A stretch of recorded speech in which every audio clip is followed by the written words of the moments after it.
and welcome to this episode of Skiff Meetings podcast. My name is Andrea Doyle, and I am the executive editor at Skiff Meetings. In this episode titled Uncovering the Untold Story, I have the pleasure of speaking with Kitty Ratcliffe, the president of Explore St. Louis. One of the keys to Kitty's success, doing just that, uncovering the untold story. She does it by leaving her office and interacting with the 115 full-timers who report to her, as well as the hundreds of part-timers. That is how she gets the untold stories that might not be so positive, but they are the stories she feels she needs to hear. We cover things like how receiving MPI's Industry Leader Award in June brought her 40-year involvement with organization Full Circle. We chatted about what it has been like to be a vegetarian for the past 40 years, and how the issue of travel boycotts is not new, and what it was like when the Equal Rights Amendment was being fought to guarantee the protection against sexual discrimination for women. She talked about how women have broken the glass ceiling, but there's still progress that needs to be made, and how hard work got her to where she is today. I hope you enjoy listening to this conversation, and I invite you to check out other episodes from today's most influential event professionals. You can find all the episodes on our website or subscribe through your favorite podcast service.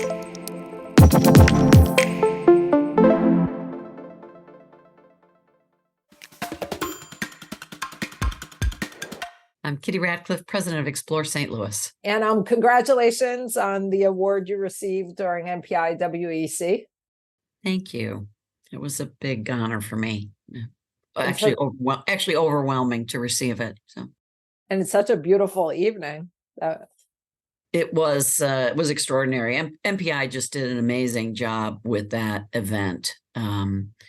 Working with the Hilton Tulum in Mexico and Riviera Maya, and you walked into the ballroom and you thought you were in the jungle. It was just beautifully decorated. So it just set the stage for a really wonderful evening. Right. And you received MPI's 2023 Industry Leader Award. That's correct. Yeah. Wow. And what does that recognition mean to you? Well, it was astonishing to me, actually. I've been involved with MPI since I got in the business, and that's 40 years ago. I joined. Actually, it was really interesting because I joined MPI 40 years ago because MPI's annual conference was being held in St. Louis. Oh, wow. And I could attend, and they gave me the Industry Leader Award exactly 40 years later. So from being nothing and a nobody at the at the start of the business, and kind of learning my way through to being recognized for having made some contribution at some level for MPI all that time later was really very wonderful. Talk about full circle. It really was full circle. And when you went to your first MPI in St. Louis, what were you doing at that time 40 years ago? I had just started in the industry about 7 or 8 months earlier. I was hired to be the first director for a startup, very small convention and tourism bureau in Carbondale, Illinois, which is a university town about 100 miles southeast of St. Louis in southern Illinois. And so when I went in for the interview, nobody who had any experience doing that kind of job was going to move to Carbondale to do it. So they had a bunch of inexperienced candidates that they were interviewing. And so I did my research in the library. And one of the things that I said when I went into the interview, and they said to me, well, what would you do if you got the job? And I said, well, I would join this organization and this organization and this, and I would do this and this. And one of those things was I would join Meeting Planners, because that's what it was called at the time, Meeting Planners International. And I would get people to bring their meetings and conferences to Carbondale, and they didn't laugh at me. So, and they hired me. So it was very interesting. So that was your start. Yeah. And so that I just got lucky that, in fact, the conference itself was being held in St. Louis that next year. If it were being held anywhere else, I probably would not have attended. but because it was 100 miles up the road, I could drive. I didn't have to buy an airplane ticket. And St. Louis is a very affordable destination, so I was able to afford the hotel room for a couple of nights in my very tiny budget, and walked into the opening night reception and didn't know a soul. And a guy who worked for Merritt's came up to me and saw my first timer badge and introduced himself and said I should join the chapter and get involved with the chapter. And so I did. What a great story. Yeah. That chapter was a great start for me because it really introduced me to the business that I was in, that I found myself in. I met a lot of people through the chapter level in the chapter who had been or were in the process of or would later become very involved internationally with MPI, either serving on committees or actually being what was then called president, now chairman of the board. And this chapter, very small chapter, has a great history of producing international leaders. And so I got really lucky. I got in the right chapter at the right time in my career to make a lot of connections and to learn my craft. And then also to have people who were involved in an international level that could help me and pushed me along to get involved at a greater level beyond the chapter. And the story to me also demonstrates the importance of associations. Absolutely. And the importance of that face-to-face interaction, which never would have occurred if it had just simply been online. Right, right. And I mean, your MPI Industry Leader Award is just one of your many awards. I know last year you received a Lifetime Achievement Award from PCMA, and you've also served on PCMA's board and chaired their annual convention. Can you touch upon that? Yeah, I was. I've actually been quite astonished at the number of awards I've gotten in these last couple of years, because I'm not quite sure I deserve any of them, but I'm taking them. No doubt about that. I actually joined PCMA about 5 or 6 months before I joined MPI. So all in that first year that I was in the business, I paid membership dues to 4 different organizations that I felt would be ones that would help me bring business to Carbondale at the time. And so PCMA was one, what is now DI. It was the International Association of Convention Bureaus at the time, and ASAE, as well as MPI.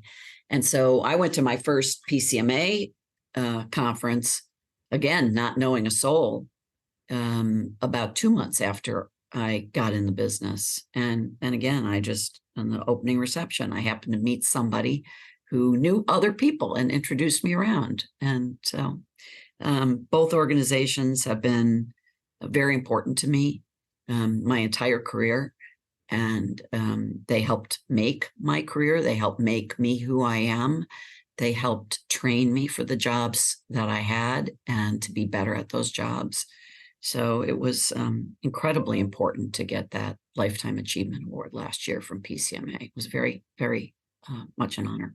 That's great. And then you also received Destination International's Leadership in Environmentally Responsible Tourism Award. And in 2019, you were inducted into their Hall of Fame. Can you tell me a little bit about that? Yeah, the Environmentally Responsible Tourism Award came years and years ago, just from some interaction that I had with trying to train destinations on the importance of embracing and not fighting efforts to be more environmentally responsible in our activities and how we managed through meetings and events, and also the impact that tourism would have on our destinations. And I think I probably got that award from DI 20 years ago, 20 plus years ago, maybe even. because a lot of people weren't talking about it in those days, or if they were talking about it, it was something that they didn't really want to have to do. And then DI did induct me into their Hall of Fame in 2019, which actually was during the convention that we hosted here. We hosted DI's annual convention here in 2019. So it was great to be able to have that happen while I was in my own hometown with my own team in the audience. Oh, that's great. Yeah. And since we are talking about awards, there's also the Apex Award from Black Meetings and Tourism, which made me want to ask you, how important is diversity and inclusion when it comes to meetings and conferences? And like, what do you feel the industry gets right and not so right? Well, it's very important. I mean, it's important socially. So if anything is important socially, it should be important to the meetings and events industry. And I would say that in many respects we're no different than any other industry, and the history, in that we were not, as an industry, we were not intentional about trying to be diverse. We were not intentional about trying to bring people into our organization who didn't just step up and volunteer on their own. And so we are in a recovery period because, I mean, just like society and just in general in any other industry, we should have been doing this a long time ago. And so I think we need to increase our efforts. And to your question about what we're doing right, I do think now there is a lot of attention that's been placed on it as an industry. And I think that DMOs in particular are really engaged in it. And I know that DI has been, and I know there are leaders within DI, Destinations International. Many of the heads of the DMOs in leadership have not only embraced it themselves, but have tried to bring others along. So I do think that we are getting it right because we're putting the right focus on it now, but we still have a long way to go. So destination management organizations need to do so much more now than be marketing groups. And I think that really came into the spotlight with the Roe versus Wade decision. And I wanted just to get your opinion on how DMOs can help and your opinion on travel boycotts. Well, do we have 5 hours to talk about this? Because that's a very complex subject. It's not new, first of all. This is not new. When I first got in the business 40 years ago, we were talking about the Equal Rights Amendment for women and states that had ratified that or states that had not ratified that. And there were boycotts back then. There were organizations, women's organizations primarily, but others that saw that saw women's issues as important to them, that made that statement back in those days.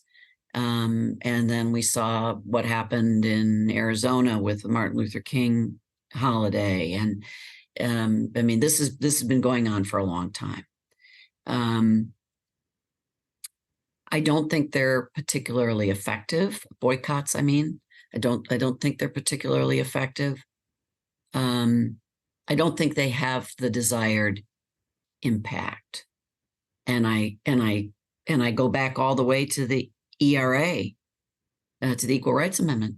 It didn't change anything. As a country, we didn't pass the Equal Rights Amendment anyway. But it did a lot of harm to individual destinations that didn't really have a say in the policy of their states. With that said, I think we, as DMOs, we can make an impact. We can help carry that message. but we don't elect our state legislatures. Those of us individually within a destination. I'll take St. Louis as an example, as a part of Missouri. St. Louis is a very democratically based city, and the surrounding region is as well, until you get to a certain point geographically, and then it flips and it becomes very Republican, and almost all the rest of the state is very Republican until you get to the very far west side of the state where Kansas City is, and then Kansas City again is a bastion of Democrats. So if there are policies that are set by the state legislature, they're almost always going to be policies that follow the Republican platform. And if we have organizations that are holding meetings and events, business events, that from a national basis, that are more Democratic in their leanings than Republican in their leanings, then they could establish a boycott against the two major cities within the state. And those are the two major cities that probably agree with them on their issue. I see.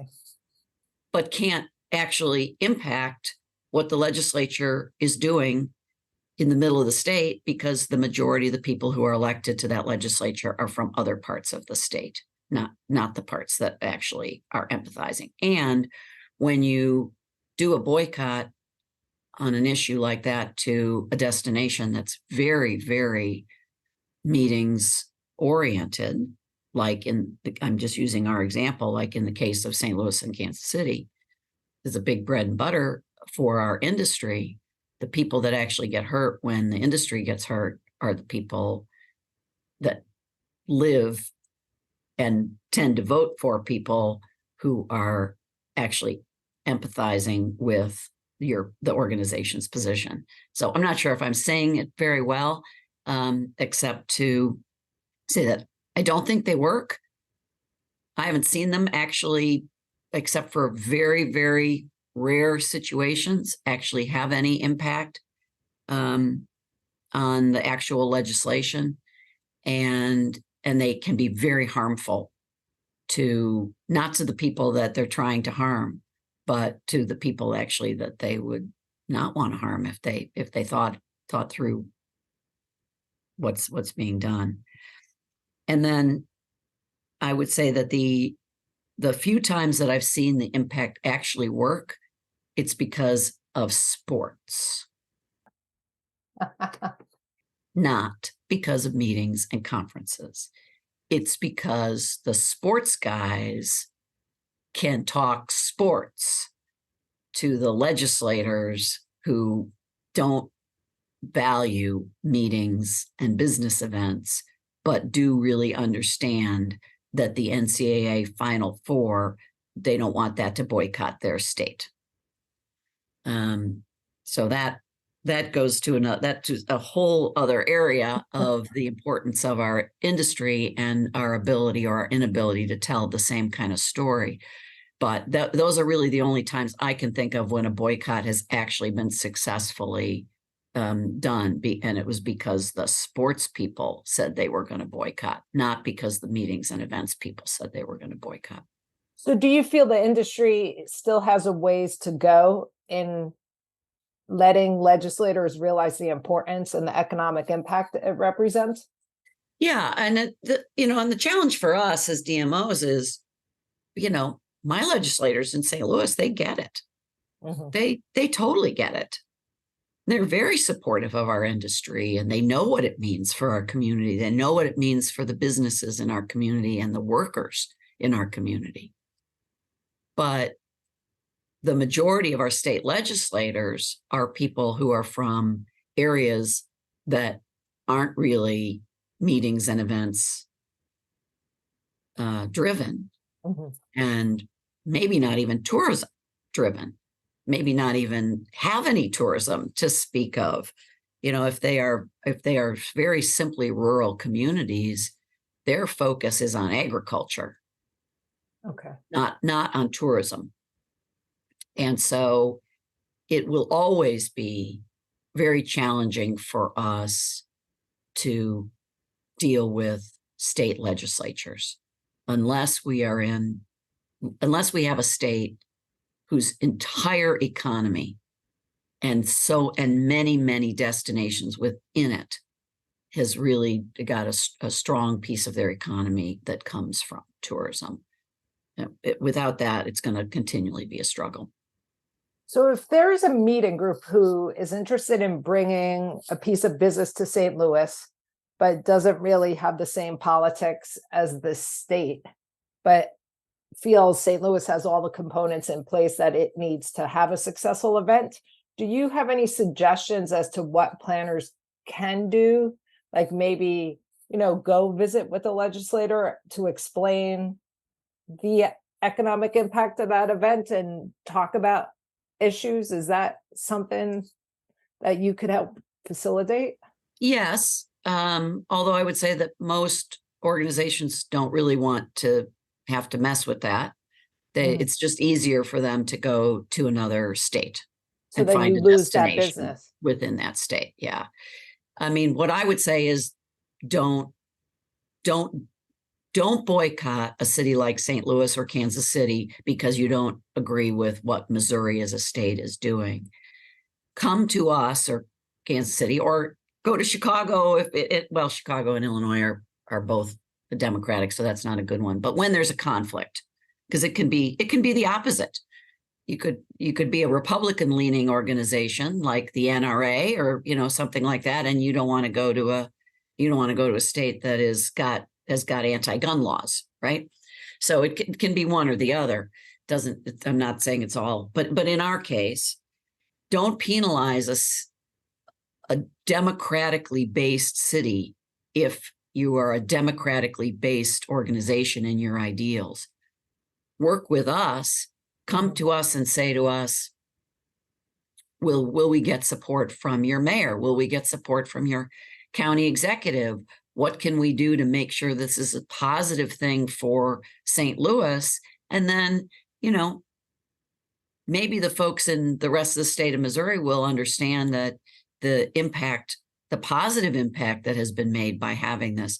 But by taking us out of the picture, you're never going to make your case anyway, and you're actually going to hurt the people in the hospitality industry who are very dependent on us being successful. You touched upon women's rights, and the reality is you're one of the only women in the country you are the only woman in the country running operations for 3 entities. That's the Explore St. Louis. You're responsible for sales and marketing of the city in that role. And you're also run the convention center and the Dome at America's Center. I'm curious as to how you feel about the fact there's not many women heading DMOs like you are, and what it's like to run, 3 operations like you are in St. Well, there are many more women running DMOs now than there used to be. So it's a progression. And there are many more women who are running large DMOs, which is a real testament to where we've come from. I remember in my early days in the industry, there were no women running large DMOs until Charlotte St. Martin was hired, and she came from the hotel world in a very high position, and until she came into the industry to head the DMO there in Dallas. That was groundbreaking for a large DMO to have a woman at their head. And I was always a woman, and I was always the head of the DMO, in a lot of my jobs, not always, but it was small cities. It was, when I started in Carbondale, I was a 1-person shop. So it was a lot of small DMOs, 1, 2, 3-person organizations, but the big ones, the big cities, those decisions were being made by the boards of those DMOs, and the boards were all made up of basically male hoteliers. So they, they had their own network, and so women weren't able to break through. And so, we've seen that changing now. We've got a lot more women running these organizations, and I think that will continue because we've been able to get women up in the ranks. We also are getting women in at the board levels that make those decisions. We've got a long way to go still, but we've really come a long way. And I would say the same thing about convention centers. There were very few. I mean, Peggy Didakis ran the Baltimore Convention Center for 40 years, 30 years at least, maybe 40. She was one of the first women to do that. And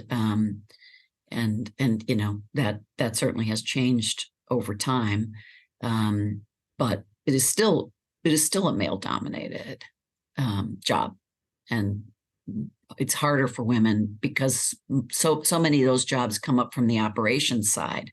Mm-hmm. And so if a woman doesn't start in on the operations side, if she doesn't start in, and being in housekeeping or in as an electrician or something where they kind of work their way up that way, it's kind of hard. Women tend to go more towards the event management side, and those top jobs tend to go more towards people who have the operations background and understand how HVAC systems work, et cetera.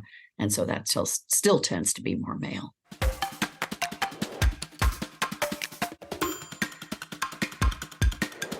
Can you offer advice to women who would like to break the glass ceiling in the industry?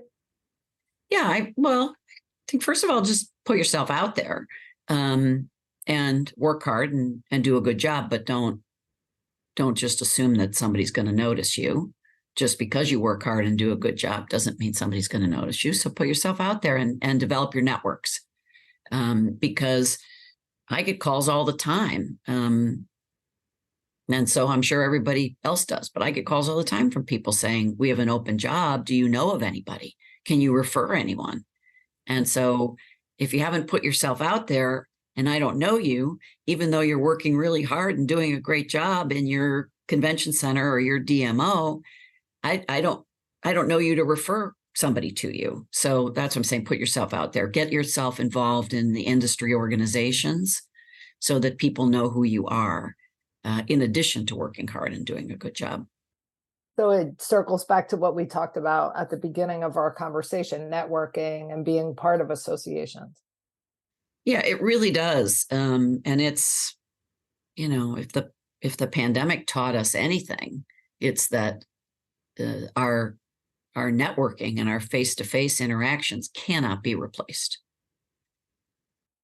How is St. Louis doing post-pandemic? I read a study that you're still not back to where you were before the pandemic. Yeah, we're not quite there. We use so many different metrics. Airline enplanements for our airport are strong. They're very strong. They're still not quite there. And I don't think the planes could be any more full on the weekends. It's business travel that is lagging. We're doing well in meetings and conventions. We're doing well in special events. We're doing really well in terms of leisure business overall. But, until the companies start putting people back out on the roads for just general business travel, and Tuesday and Wednesday become peak days for airline travel, and also as a result, peak days for hotel stays, we're not going to see a complete return. Now, when we look at some metrics, it actually looks like we have met or exceeded 2019. And an example of that is our hotel revenue. And the hotel revenue has actually exceeded where we were when the pandemic hit. But that's simply because the rates are all higher. not because the occupancy is higher. And so again, that really goes back to business travel. What used to be the peak nights being Tuesday, Wednesday, because of all the business travel that was the base, and then meetings and conferences were layered in on top of that. Now it's meetings and conferences pretty much only on Tuesday and Wednesday. And there's business travel that has returned, certainly, and continues to return, but it's not anywhere near where it was, at least in most destinations. And how has your city been impacted by remote work? Yeah, it's really just starting to have that impact. St. Louis was being touted as late as the start of this calendar year as being better off than most cities in the country in terms of that impact, and now suddenly that has turned, and we've had a number of companies just decide to relinquish their space, or a lot of their space, as their leases are coming up, and making the decision that they're not gonna be back at the same level they were pre-pandemic. And so as a city, how do you, we, as a destination marketing organization, we can't bring new businesses here. That's not our role. There are economic development agencies that are supposed to be doing that. And so we will let them try. But what our role then is to try to educate our local legislators on the importance of making sure that the visitor experience is a really good one, is a better one, and continues to be a better one, and develop that so that we can attract more people who are here for leisure purposes. And like my argument to our elected leaders here in St. Louis is, if you make the St. Louis experience great for attendees for meetings and conferences, and those that are coming here for leisure travel, to see the Arch, to go to a Cardinals baseball game, to whatever, if you make that experience really good for them here, it's also then the kind of experience that people will want to work in, and maybe will be effective in helping to stave off companies deciding to let people stay home, because maybe their people will actually want to be downtown in the hub of the activity where things are going on. So we'll see how that goes. What is new in the city for groups? We've actually had a lot of new venues just open this year, which is great.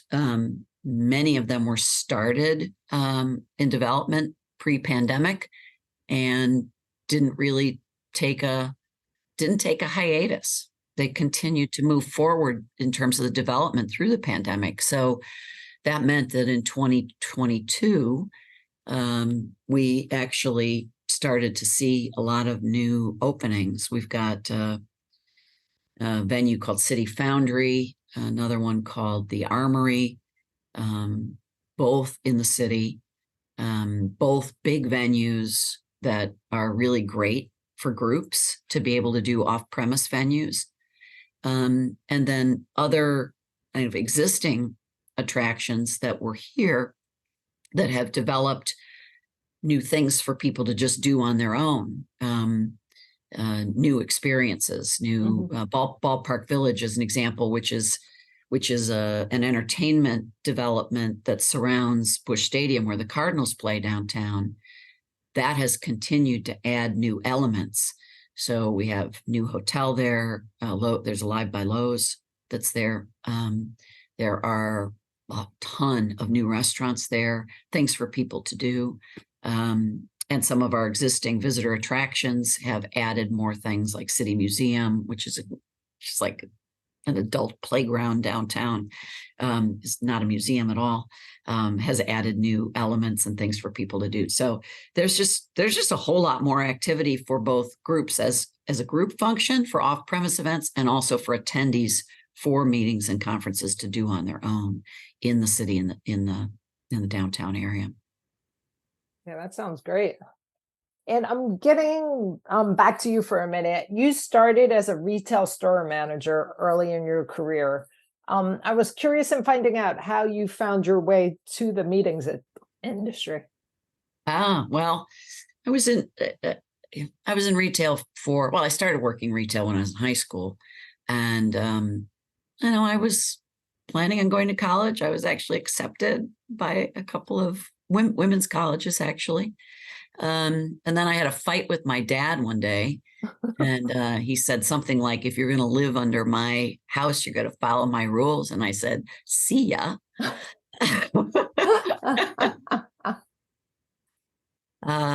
And I went to the place that I was working, and I said, "No, I would like to work here full time." And they said, "Okay." And they made me an assistant store manager. And then pretty soon they gave me my own store. And pretty soon I had a couple of stores, and I was a regional. And so I was doing that all. I was like 20, 21, Wow. 22. I don't know what they were thinking. And then after about 5 or 6 years, one day I called my dad and I said, "You were right. I was wrong. Should have gone to college. I don't want to do this anymore." And he said, "Don't do anything rash." And I said, "I'm not, just let you know." Blowing off some steam. And a few weeks later, he called me and he said Carbondale was advertising for a director for their tourism bureau that they were starting. And I said, "What's a tourism bureau?" And there you have it. I got the job. Because he said to me, he said, "Do you think anybody who knows anything about tourism is going to move to Carbondale to do it?" You are so right. Nobody. So I just went to the library and did all kinds of research on meetings, events, and leisure tourism. And then I went in and bluffed my way through an interview and got the job. Wow, that's amazing. And it takes a big person to call and say, "You were right, I was wrong." Yeah, he practically dropped the phone, because I don't think in my, at that point, 19 or 20 years or however old I was, I don't know, 20, 21. I don't think he'd probably ever heard me say I was wrong. Oh my gosh. What is the one thing people would be surprised to learn about you? Well, anybody who knows me, close to me, knows this, so they wouldn't be surprised at all. But I am a 40+ year vegetarian, which Wow. most people probably, when I became vegetarian in the early 80s, people thought I was really weird. It's weird. My brother used to say to me, like, "Krishna, Krishna, Hare Krishna," as if I was, some kind of person from an outer, planet, instead of the Irish Catholic, kid he knew. So, I've been not killing animals for 40 years. So there you go. And look at it now, it's one of the biggest food trends, isn't it? I know, but it was hard back then. In those days, their restaurants had no vegetarian options. But they None. would give you iceberg lettuce, right? Oh yeah, it was awful, awful stuff. And which iceberg lettuce has no nutritional value, so nobody should ever eat it. You should always eat spinach or something that actually has good nutritional value. But If anyway, you're from the Iceberg Lettuce Foundation, please. yeah, sorry about that, Iceberg Lettuce Foundation, but it's a nice ad, but it doesn't have any nutritional value other than the fact that it's got a lot of water in it. But yeah, I mean, when I got in the business, being in the business, every single banquet that I went to, I would call the hotel in advance and ask for the banquets department and tell them that I was going to be attending the, Rotary Club lunch or whatever it was, and that I needed a vegetarian meal. I mean, that's what you had to do in those days. Meeting professionals did not order vegetarian meals. They didn't order vegetarian alternatives for somebody who said they wanted one. So if you went to a banquet, the first time anybody heard that you wanted a vegetarian meal was when you said it to your server. So they weren't prepared. So I always called them in advance and ordered it. And so one day I didn't have to do that anymore because everybody got with the program. It was so great. And I didn't have to eat just cheese. What made you become vegetarian back then? I Health read, or no, it was animal related. I read an article about how calves were treated to make right, milk-fed right. veal, and went off veal, and then it was just one thing after another. Well, I'm a vegetarian as well, so There you I know. get it. Very good. Very good for you. Saved some animals in your lifetime. What attributes or qualities have you developed that have led to your success Well, I don't know if I've developed them, besides but being a vegetarian? yeah, well, that has not led to my success. In fact, that's probably held me back a few times because some people just thought I was weird. Men, basically. Sorry, I know there may be a man or two listening to the podcast, but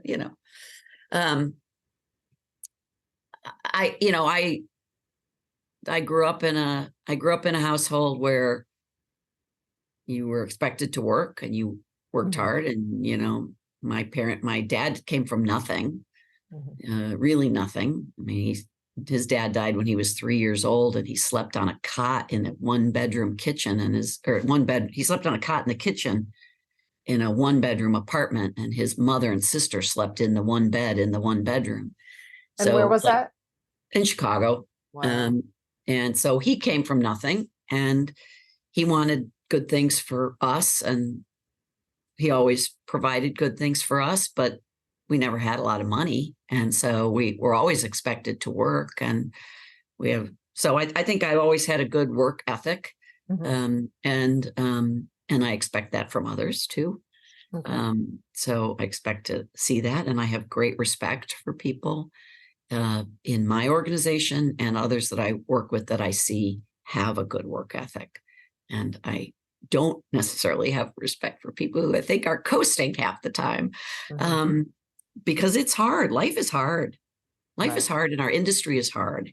And while it's oftentimes we say we have fun jobs because we get to do fun things, and we really do get to do fun things, we also have a great responsibility Mhm. to our communities. The people that hire us to do good work. And that means we are beholden to the ideals of the community, to the economy of the community. And in particular, for me, the importance is to the people who work in the industry. And it's our responsibility to do the very best job that we can to ensure that people have jobs and have good jobs and have things they can count on, which is why the pandemic was so very devastating for us, because we were in so many ways so powerless, because governments were making decisions. And I mean, I was fighting those governments here every day, about restrictions on us. And I am a strong believer in being vaccinated. And I volunteered to give the convention center free for vaccinations so that our own team could get vaccinated. I mean, I'm very, very strong on that personally.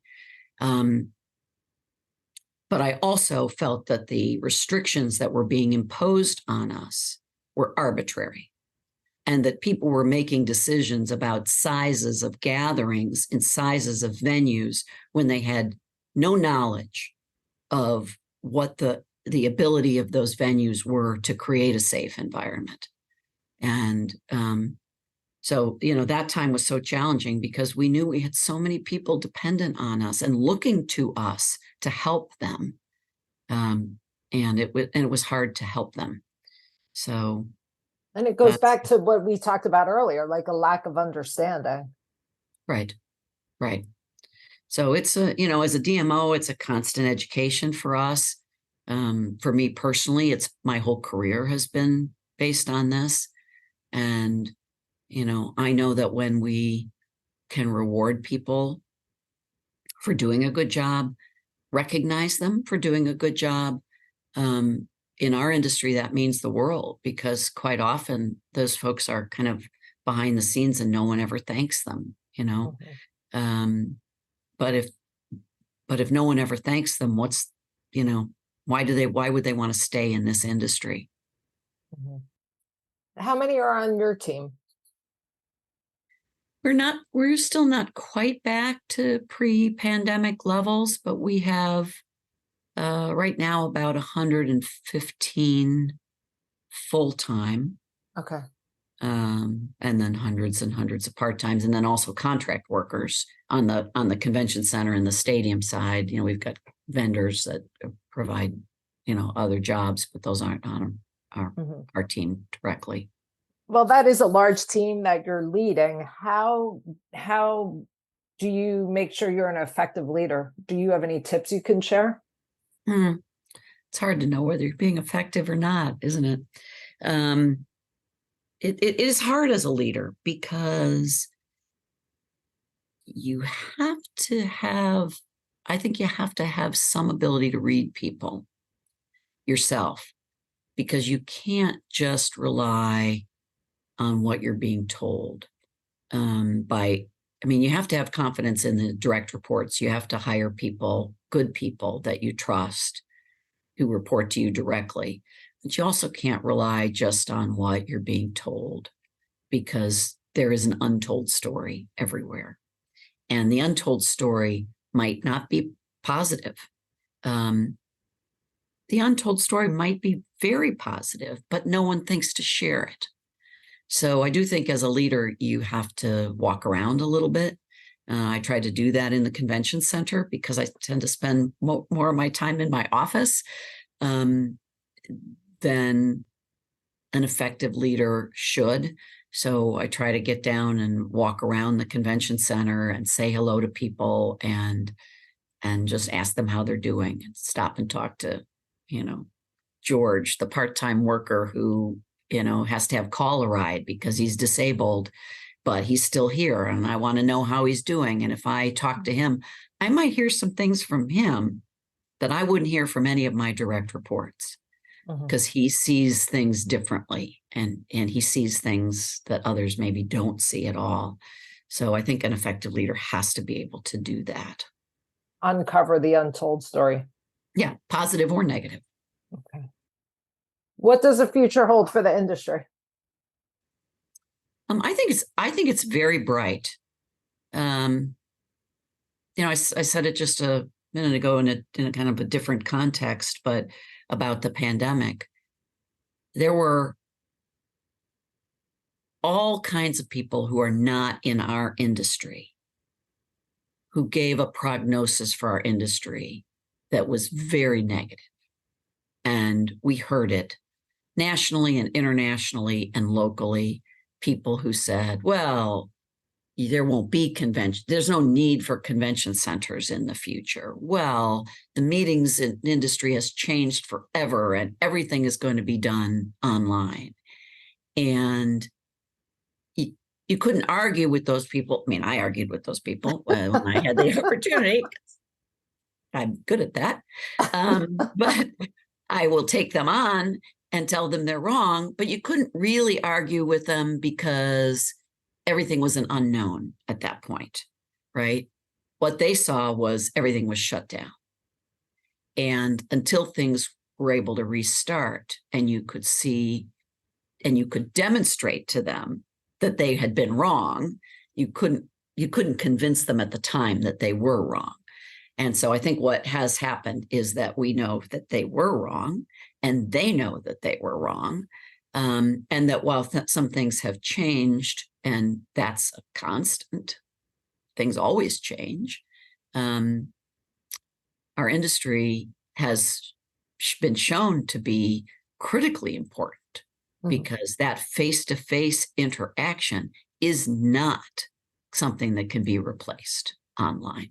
It simply isn't. There are lots of other tools that can help facilitate dialogue, can help facilitate education, but there is nothing like the face-to-face that goes on. We have a convention going on right here, right in-house right now. It started yesterday. It's a union convention, national convention.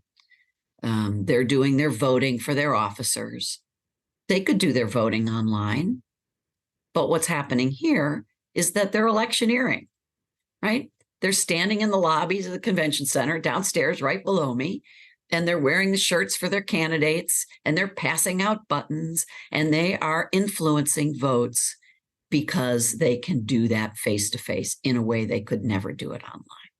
And there are just some things that we've been proven out as an industry. If anybody thought our industry was dying, they found out they were wrong. And I think it's just very bright going forward. Our last question is always, who should we have on the next podcast? Who would you recommend we reach out to? I don't know if you've done this with him. I didn't see it on your list, but I would recommend that you talk to Mike Gamble with Searchwide, because he's really doing a lot of work on recruitment in the industry. You asked me one question earlier about diversity. That's something that he's taken on in terms of a focus, and just the future of workforce and changes in the workforce. I think he'd be a really good one.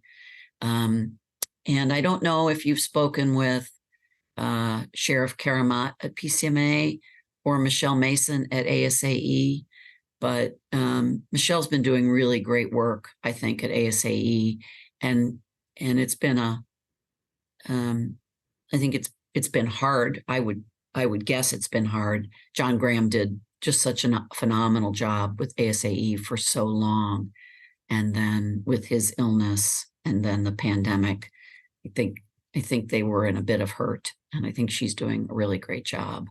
And Sheriff is doing amazing work now with artificial intelligence and all kinds of other tools at PCMA. Right. So, Well, this has been great.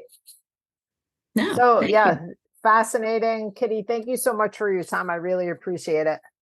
Well, I appreciate the opportunity to do this. How long have you been with Skift? Because you were not Wait, I've been with them for a year and a half. a year and a half. Okay. That's Yes. what, because I saw your name come up with Skift and I thought, wait a minute, I thought she was with someone else. But no, happy to be with Skift and so happy to talk to you. Yeah, thank you. It's been fun for me too. Will Thank you be very at, much. Will you be at DI next week? Just for the very first day. I have to leave Wednesday morning. So Maybe we can meet. I'll be there. Oh, okay. I get in Monday night and leave Wednesday morning. Okay, I'll reach out via Terrific. email. Terrific. Thanks. Thank you. All right. Bye-bye. Have a great day. Bye.